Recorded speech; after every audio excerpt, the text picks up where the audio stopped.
George Clooney recently responded in an interview to a remark Quentin Tarantino made a year ago.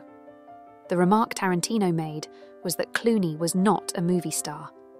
Tarantino stated, "It's been a long while since I think George Clooney has drawn anybody to an audience."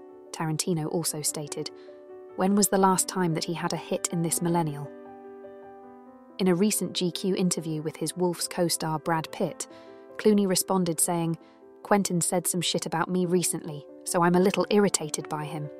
Clooney continues, "He did some interview where he was naming movie stars, and he was talking about Pitt and somebody else.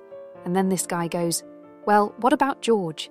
He goes, 'He's not a movie star.'" Clooney continued, "And then he literally said something like, 'Name me a movie since the millennium.' And I was like, 'Since the millennium? That's basically my whole career.'" So is Tarantino correct? And why does George Clooney continue to be picked for leading roles in mainstream movies when, by many measures, he might not be as bankable as he once was, or even at all? Tarantino bluntly pointed out that very few, if any, of Clooney's films from the last 20 years have been financial successes. Tarantino's remarks, predictably, didn't sit well with Clooney, with Clooney expressing his irritation by also saying, "It's easy for Quentin to say whatever he wants, but I've been in this industry long enough to know what a movie star is. I've never measured success purely by box office numbers." Clooney's frustration is understandable. After all, he's one of the most recognisable faces in Hollywood, with a career spanning over 3 decades. But does that make him a movie star? Tarantino might have a point here. While Clooney has certainly headlined his fair share of films, a closer look at his box office track record reveals a less than stellar picture. Take, for instance, Tomorrowland, 2015, a big-budget Disney film that tanked spectacularly, losing millions at the box office. Then there's The Monuments Men, 2014, a World War II drama directed by Clooney himself, which received lukewarm reviews and failed to recoup its budget. Even Suburbicon, 2017, another Clooney-directed project, was a commercial and critical flop. These examples suggest that Clooney's name on a marquee doesn't necessarily translate to box office gold. It does seem that George Clooney, no matter how poorly a film starring him performs, or how much a movie loses money, Clooney's career as a leading actor continues. They say that Hollywood is a capricious business. In the movie industry, they state, "You're a success as long as the public likes you. But when you fail and lose money, you're only as good as your last picture." But this doesn't seem to be the case with Clooney. As stated recently in the Timothée Chalamet video, is Clooney another planted actor? An actor who is chosen, preordained to take on major roles for a significant long time. A conspiratorial notion that suggests that the film industry, wary of unpredictable or controversial stars, might favour someone from a well-connected, reliable background.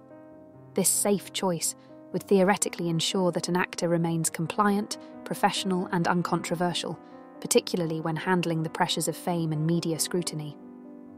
This could possibly explain why Clooney does not seem to get demoted or lowered in rank for appearing in numerous financial and critical flops in an industry that is said to be brutally competitive and cutthroat. An industry that is all based around financial success. Let's face it, Clooney has never been the kind of actor who consistently draws massive crowds. Even his more successful films often had ensemble casts or were carried by strong directorial visions. Ocean's 11 was as much about the star-studded cast as it was about Clooney himself. Gravity, 2013, was a massive hit, but it was Sandra Bullock who was the real draw, with Clooney playing a supporting role. Moreover, Clooney has never won a major acting award, aside from an Academy Award for Best Supporting Actor in Syriana, 2005, and his range has often been questioned. He's good at playing George Clooney, a charming, slightly aloof leading man, but that's about it.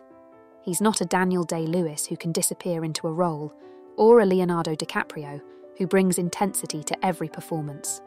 So, if Clooney isn't a financially bankable movie star, doesn't have a wide acting range, and hasn't won significant awards, why does he keep getting cast in leading roles? You could argue that Clooney represents a certain kind of old-school Hollywood glamour that is increasingly rare. He's safe, reliable, and exudes a charm that appeals to a broad audience, even if that doesn't always translate to box office success. Or argue that Clooney himself is a brand, and in an industry that's as much about image as it is about talent, that brand is still valuable.